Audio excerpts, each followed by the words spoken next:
आपको शर्म आनी चाहिए, आपको माफी मांगनी चाहिए। उन्होंने हमारे चीफ को बदतमीज कहा, उनको माफी मांगनी चाहिए। गुज्जर को कभी भी अपनी गेट से अंदर नहीं आने दिया आप लोगों ने। कुछ लोग जो है हमारे चीफ पर उंगली उठा रहे हैं। वो हस्ती हैं जिन्होंने गुज्जरों को सीने से लगाया। आप तो आपका चपरासी गुज्जरों को अंदर नहीं छोड़ता था।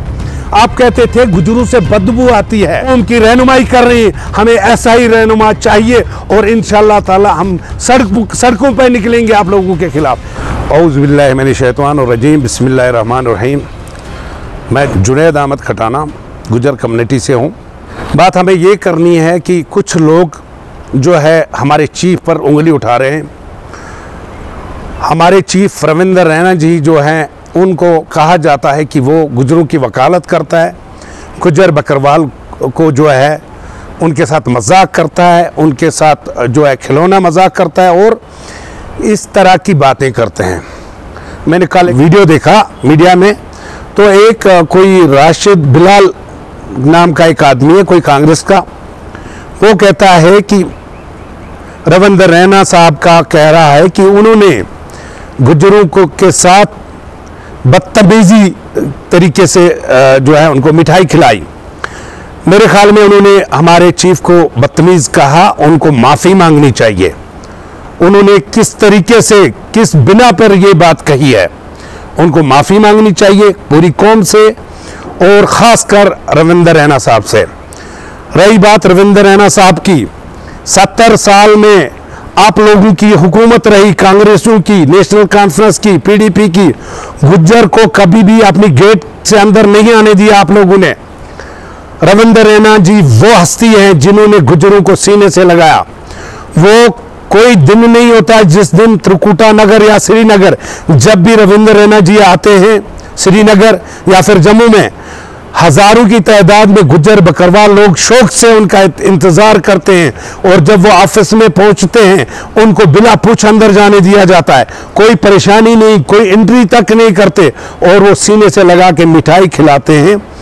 मेरे ख्याल में रविंदर रैना जी जैसे लीडर अगर 70 साल में होते तो गुज्जर कौम का ये हाल ना होता। मैं उन लोगों से सवाल करता हूं, वो जरा मुझे बताएं आपने क्या किया। चलो मजाक ही सही, रविंदर रैना जी अगर उनको मजाक में मिठाई खिलाते हैं लेकिन अपने ऑफिस में अंदर तो आने देते हैं, उनकी बात तो सुनते हैं।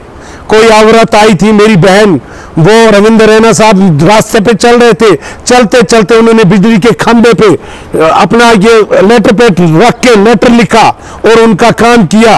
आप तो आपका चपरासी गुज्जरों को अंदर नहीं छोड़ता था। आप कहते थे गुज्जरों से बदबू आती है और शुक्र करो कि अभी तक आप लोग जो है ना, आपकी अभी तक दुकानें चली, अब आपकी दुकानें नहीं चलेंगी।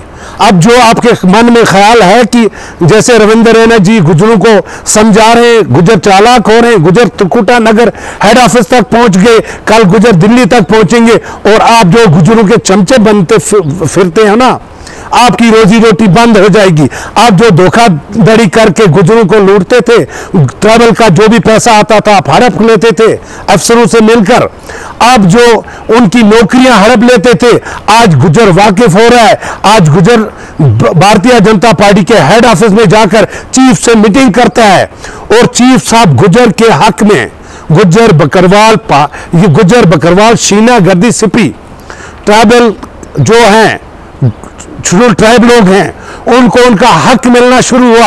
आपके पेट में दर्द हुआ और आप रविंदर रैना जी जैसे महान इंसान पे इल्जाम लगा रहे हैं। आपको शर्म आनी चाहिए, आपको माफी मांगनी चाहिए। रविंदर रैना के साथ पूरी जम्मू कश्मीर की गुज्जर बकरवाल शीना गद्दी सिपी पूरी कौम खड़ी है, पूरे जितने भी शेड्यूल ट्राइब के लोग हैं उनके साथ खड़े हैं।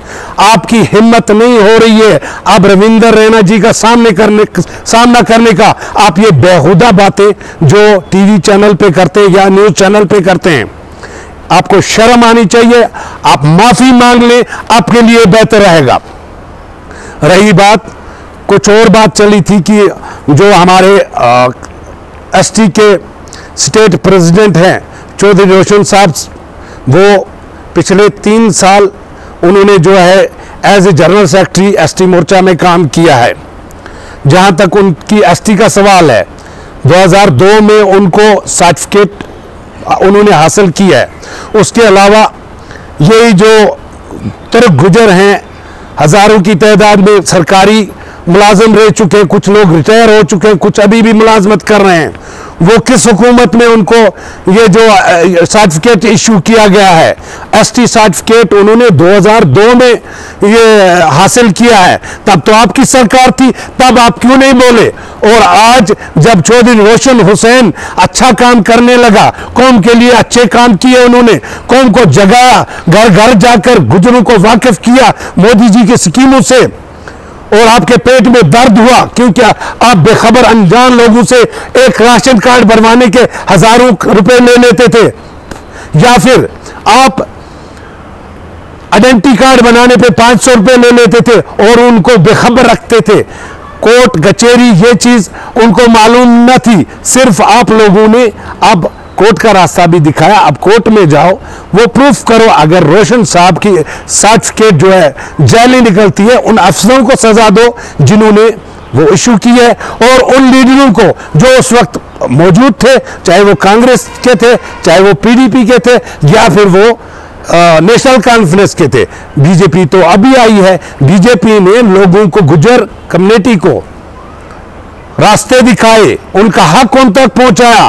पिछले साल या अब की बात करूं मैं, हजारों की तादाद में गुजर लोगों को गाड़ियां मुहैया की गई ट्रैवल के लिए, इधर उधर जाने के लिए। कभी 70 साल में गुजरों के लिए आपने ये किया है? फॉरेस्ट राइट एक्ट जो भारतीय जनता पार्टी ने सौगात दी गुजरों को, क्या आप भूल गए थे जब आपकी हुकूमत थी? और आज आप हमारे चीफ पे उंगली उठा रहे हो। ये याद रखना, गुजर कौम जिंदा है, गुजर बकरवाल जान देंगे। जिस तरीके से रविंद्र रैना जी हमारी देखभाल कर रहे हैं, कौम की रहनुमाई कर रहे हैं, हमें ऐसा ही रहनुमा चाहिए, और इंशाअल्लाह ताला हम सड़कों पर निकलेंगे आप लोगों के खिलाफ। लिहाजा आपको माफी मांगनी चाहिए रविंद्र रैना जी से। बाकी अस्सलाम। मजीद मुनफरिद और दिलचस्प वीडियोस के लिए हमारी YouTube चैनल जरूर सब्सक्राइब करें।